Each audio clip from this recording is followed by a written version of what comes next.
Siapa budak tu? Kau, sini jap. Sini.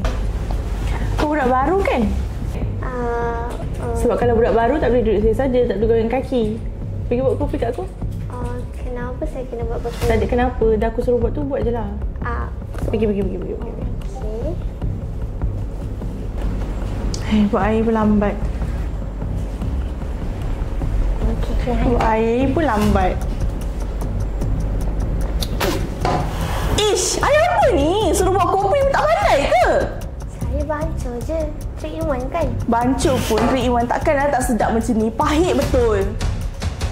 Sedap buat sendiri. Apa yang awak bising-bising ni? Tak ada apa, bos. Awak tahu tak dia siapa? Tak. Dia ni adik saya tau. Minta maaf, bos. Hormat tu tentang hati. Bila kita hormat orang, kita sebenarnya tunjuk siapa diri kita. Tak kira siapa, tak kira umur.